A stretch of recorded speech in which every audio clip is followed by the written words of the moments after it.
The New England Patriots just got some of the best news of the season. Let's talk about it. My name is Aaron. This is Sports Talk Patriots on the Daily, pushing out that content to people just like you who can't get enough Patriots football. So hit that subscribe button, hit that like button. Let's get rolling. So today we're talking about two big returns for the New England Patriots.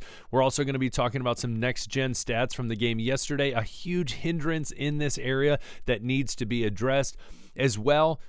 Yes, ladies and gentlemen, it is coming up before we know it in April 2025, the NFL Draft. And we're going to be talking about it, potential landing spots for the New England Patriots, where they're most likely going to be picking. It's probably going to be a top 5 pick. But anyways, we're going to talk about that as well, looking at some other teams that could potentially take on that top 1, 2, or 3 spot, depending on their strength of schedule. So we will jump in that. But let's get rolling. Ladies and gentlemen, the big news, some of the best news, besides the fact they have found Drake May to be a godsend and should help the Patriots for the future, is none other than Christian Barmore is nearing his return. So Gerard Mayo asked the other day, essentially, hey, how's Christian Barmore doing? How's his recovery doing? All these different things.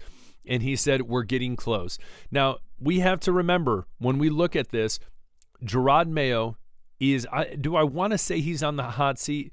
Yes and no. It's his first year, so there's a lot of people that are like, there's grace that comes along with that. But we also have to understand, remember, Lovie Smith went to the Houston Texans, did not do good his first year. He was out in a year. So you never know. Now, Gerard Mayo has a lot of history, obviously, with the New England Patriots.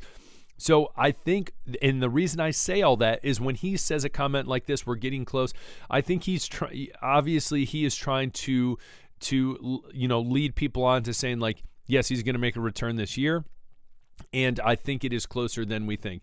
Again, I think he would be truthful if it's, hey, it's not going to happen, we're going to shut it down. There's no reason to flirt with the fan base like this if it's nowhere near close. So again, I think it is coming before we know it. Am I saying it's going to be this week? No, I'm not saying that at all.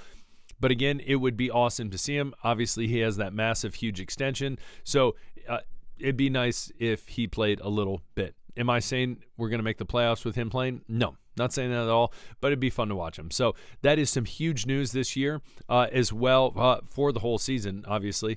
As well, we look at Cole Strange. I know there's a lot of people have different opinions on Cole Strange, but again, it looks like he is on the home stretch when it comes to his recovery, and I think this will help the offensive line, definitely depending on where they decide to put him. Again, is he going to go in guard for Layden Robinson, or they talked about him going in at center as well? I think the more likely scenario would be him going in for Layden Robinson, but we will see. So he is returning before we know it. And just jumping into Christian Barmore stats, we remember last year he had a crazy year before he signed that extension. For an interior defensive lineman, 8.5 sacks is ridiculous.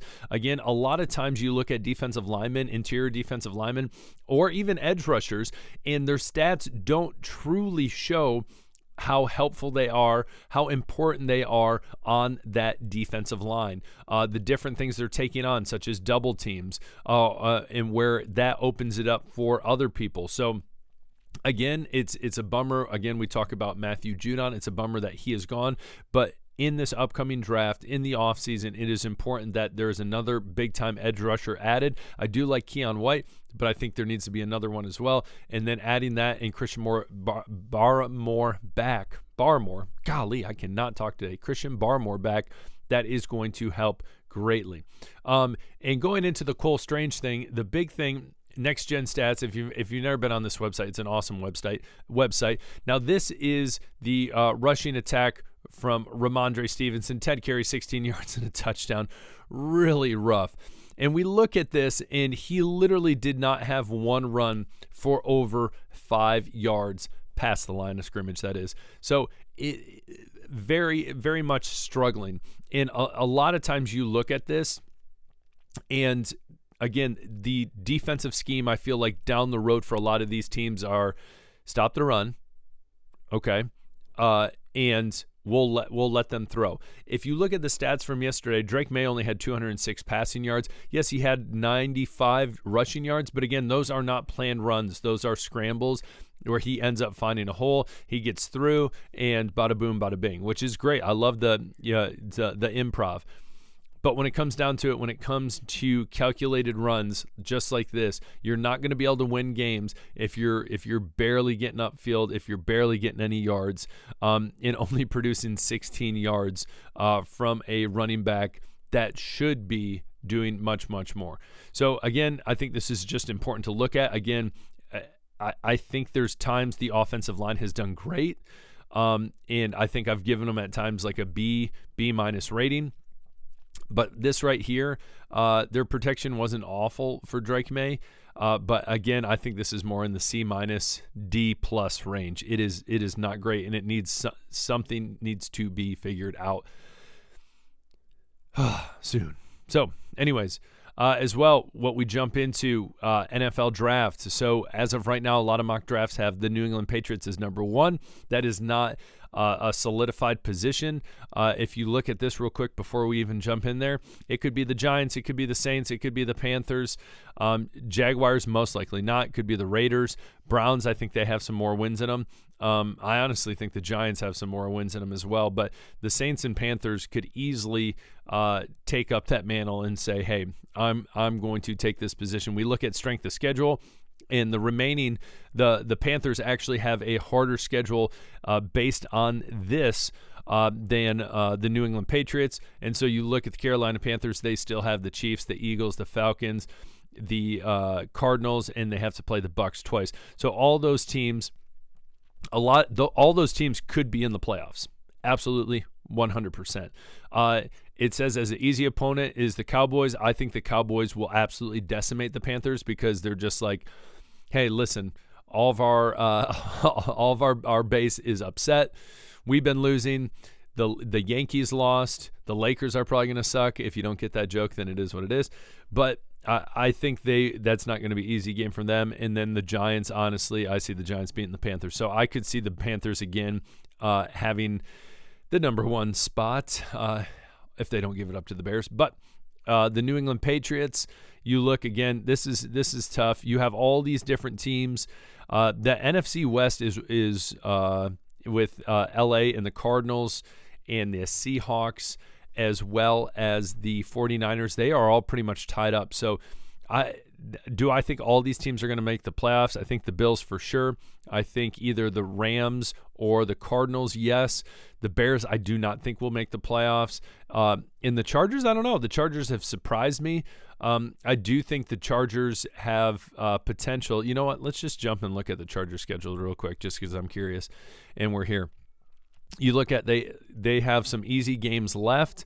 I don't think the Broncos is a hard game for them. But again, Chiefs is not easy. Ravens are not easy. You could see that as the AFC Championship.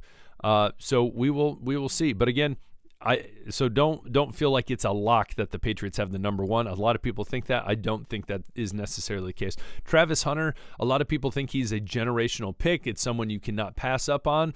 Originally, it was Will Campbell, who, if we scroll all the way down here, we'll land on him right here, number 18 to the Patriots.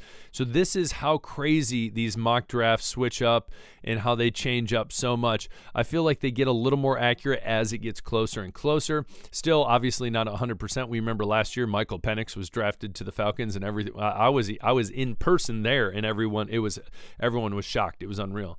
But again, I think if Travis Hunter is available, sure, I don't mind that. Again, I would rather have a tried and true offensive lineman that is going to be with the organization for 10 plus years, that is going to be a tried and true left tackle. And so that's my gut. That's what I would like. But again, I know everyone is not the same. So we will see.